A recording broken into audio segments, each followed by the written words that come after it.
Hi, beautiful. Welcome to my channel. My name is Ebony, and if you're watching this, thank you for joining me today for Girl Talk. Today, I want to talk to you ladies about 6 things that I did that helped me raise my vibration, that helped me get into a higher version of myself. And I chose 6 because 6 is one of my favorite numbers, but of course, I did way more than 6 things. And if you ladies have any tricks or tips that helped you, comment down below. So let's get right into it. Number 1. Now, I'm not here to tell you what higher power to subscribe to, right? But getting more into your spirituality, leaning more into walking with purpose and intention, emulating the ideal image of what you feel like the higher power looks like, that will help you on the daily. So starting your days off with a prayer, ending your days with prayer, giving thanks for no reason, like really getting into your spirituality and being used as a vessel for whatever higher power you subscribe to. So that's number 1. Number 2, getting more into my femininity.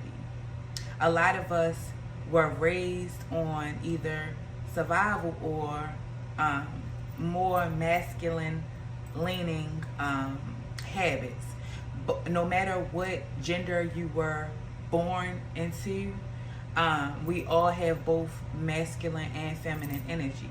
And it's important to find a balance. A lot of the times, the characteristics that we choose to inherit or carry out are more towards the masculine side. And of course, we all know women, nurturers, givers of life, the teachers, the softer characteristics, and males are supposed to be the logic, the carrying out of certain actions, etc. So certain things are attributed to being a woman, and and we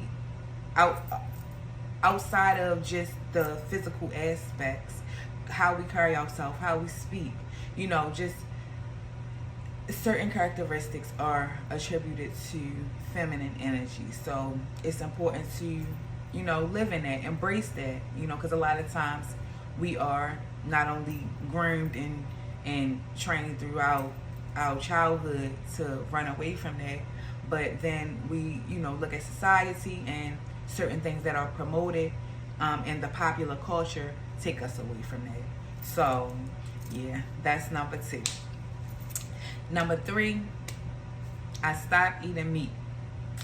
So one day I was making some ground beef, and the smell of it started to turn me off, and the way that it looked, and just the idea of putting a decaying animal's flesh, an animal that has a face that bleeds, in my body, it just, I know that some people hearing that is not going to change how you think about it, but it just made sense to me that, why am I consuming a dead animal? That's not food. And if they get their protein from plants, then why do we feel like eating an animal is going to give us the protein when we could just eat the plants? On top of the fact that we just not designed for that.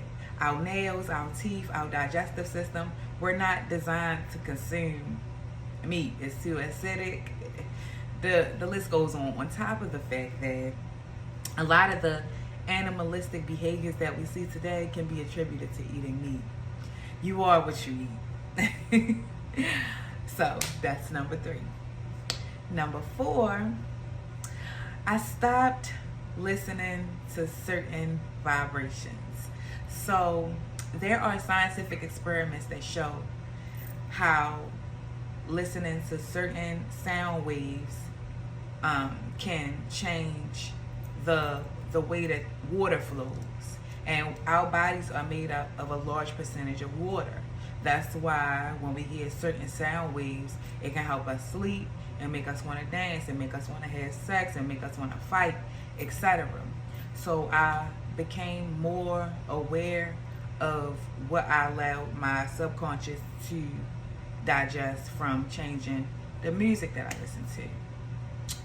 Number 5, I stopped watching ratchet TV. Every now and then I can say that I have relapsed. That one might be one of the harder ones for me, but again, that's another thing that we digest.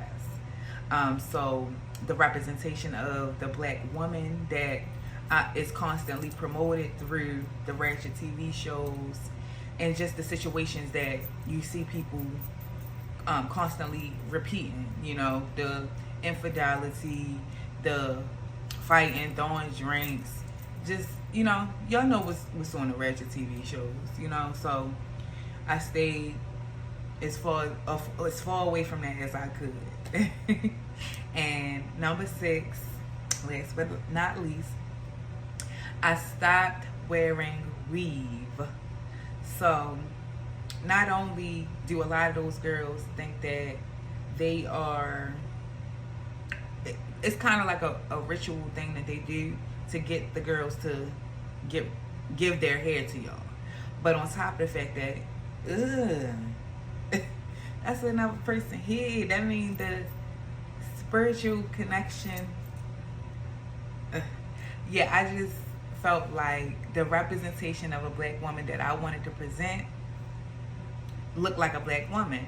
If braids is considered an ethnic hairstyle when another race wears it, then what is straight hair considered when a black girl wears it? Ponder on that for a second. Yeah, so I know it was short and sweet, but I had to get to the point before my daughter wake up and come yelling in the camera. So if you like this video or you want more like it, comment down below, like and subscribe, and don't forget, if you have any tips and tricks that helped you, yeah, share them with us.